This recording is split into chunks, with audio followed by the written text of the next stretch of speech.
A esta altura quiero hacer una observación que yo creo que tiene que ver con lo que estamos hablando y que es cómo hacemos para sostener en términos de poder adquisitivo todos estos recursos que se destinan a mejorar la distribución del ingreso. El debate de estas horas, si hay inflación, de cuánto es la inflación, etc. Porque a medida que los sectores beneficiados demandan, siempre están del otro lado las grandes empresas, los grandes grupos económicos, los formadores de precios, que a través de los aumentos se apropian de esa mayor capacidad de consumo que se brinda a la población mediante los planes sociales o mediante estímulos, mediante aumentos salariales. Por eso quiero también hacer aquí algunas breves reflexiones, porque muchos de los que se desgarran las vestiduras hablando del tema inflacionario son justamente los que generan los aumentos de precios. Por eso,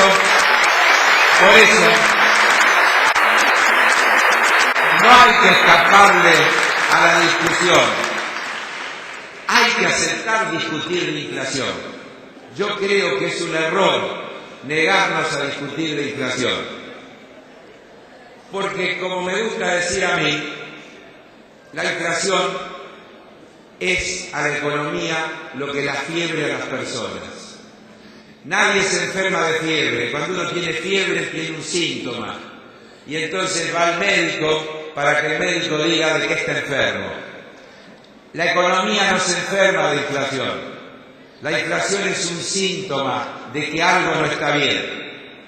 Y entonces, para saber cómo hay que atacar la enfermedad, primero hay que saber de qué se trata y cuál es la enfermedad.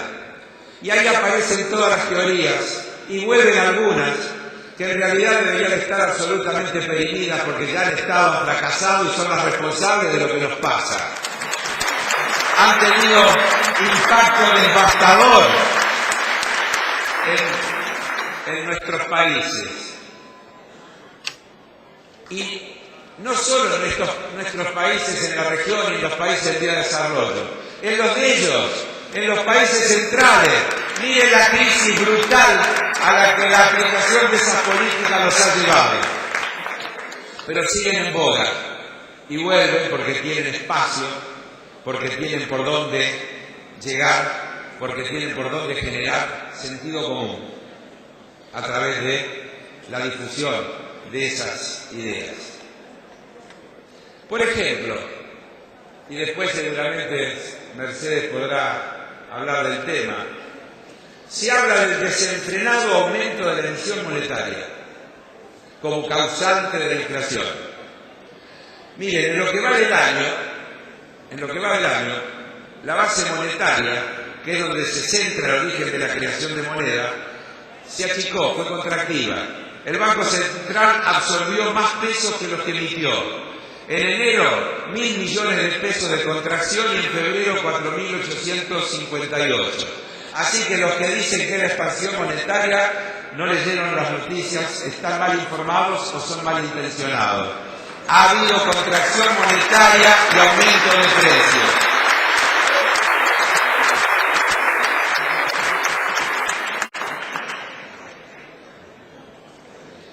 También tomó otra vez alguna notoriedad la desvalorizada teoría del derrame y hemos encontrado estos últimos días y semanas artículos de conocidos, no voy a decir prestigiosos, pero conocidos economistas que vuelven con la idea de que primero hay que crecer para luego distribuir, una opción que ya hemos visto que es absolutamente falsa. Nosotros seguimos creyendo que es la distribución del ingreso la mejor forma de asegurar y darle continuidad al proceso de crecimiento de la economía.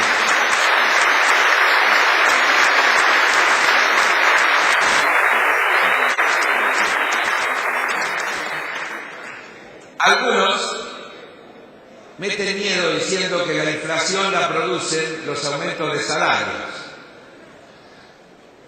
Otra vez tenemos que llamar la atención. Recién están comenzando las paritarias, no hubo aumento de salario, los precios aumentaron antes que los salarios y ahora los aumentos salariales vienen a corregir y a recuperar el valor adquisitivo de los sectores trabajadores que perdieron frente al aumento de precios. No fue entonces el aumento de los salarios lo que produjo el aumento de precios. Hay otros que dicen lo que pasa es que está desbocado el gasto público y por eso la inflación. Hay que ajustar, hay que enfriar la economía. Los congeladores de siempre, lo primero que se le ocurre cada vez que tuvieron oportunidad, apuntar a bajar las jubilaciones, a recortar el presupuesto de los maestros, a achicar el presupuesto universitario. Tienen la receta gastada. Cada vez que la han aplicado, lo único que generaron fueron estallidos, lo único que generaron fueron situaciones dramáticas para millones de argentinos, pero sin embargo insisten. Pero desde el punto de vista además de la discusión teórica, digámosle que también es mentira. El año pasado, el Estado argentino aumentó notablemente el gasto como consecuencia, a mi juicio, de una correcta decisión de aplicar lo que se llaman políticas contracíclicas. Es decir, en vez de ajustar en la crisis, aumentar el gasto para sostener la demanda y de esta manera tratar de contrarrestar el efecto que produce en la economía de nuestro país, por ejemplo, la crisis internacional con el achicamiento del comercio exterior. Es decir, el año pasado hubo un significativo aumento del gasto y sin embargo no hubo aumento inflacionario. Al contrario, decían que la inflación había entrado en una cuestión descendente. ¿Y saben por qué? Porque estaba controlada la demanda. Sobre fin de año, ¿qué es lo que hubo? Hubo distribución secundaria a través de la asignación universal. Hubo mayor poder adquisitivo para sectores que no tienen ninguno. Cero poder adquisitivo, casi cero. ¿Qué consumen esos sectores? ¿En qué gastan lo que han recibido a través de la asignación? En comer. Alimentos y bebidas es un rubro. ¿Cuál es el rubro que más aumentó en los meses de enero y febrero? Alimentos y bebidas. Los formadores de precios, vía el aumento, se apropian de parte del esfuerzo que toda la sociedad hace a través de la universalización de la asignación para los chicos.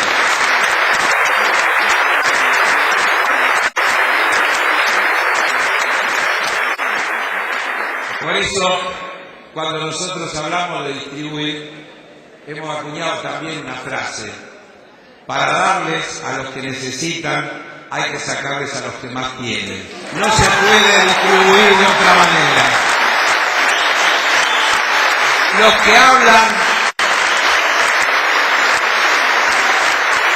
El otro día,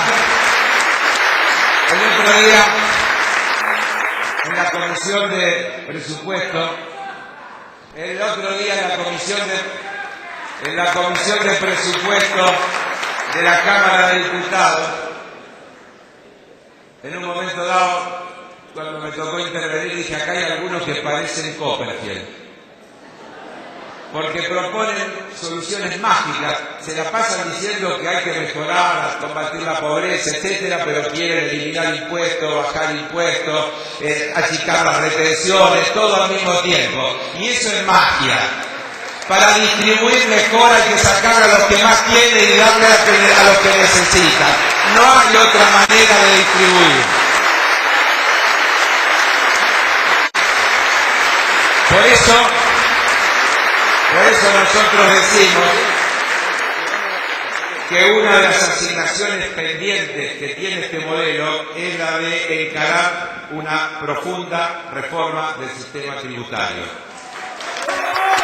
Porque esa reforma del sistema tributario es una de las principales herramientas redistribuidoras de ingresos y a la vez tiene un fuerte impacto en la actividad económica.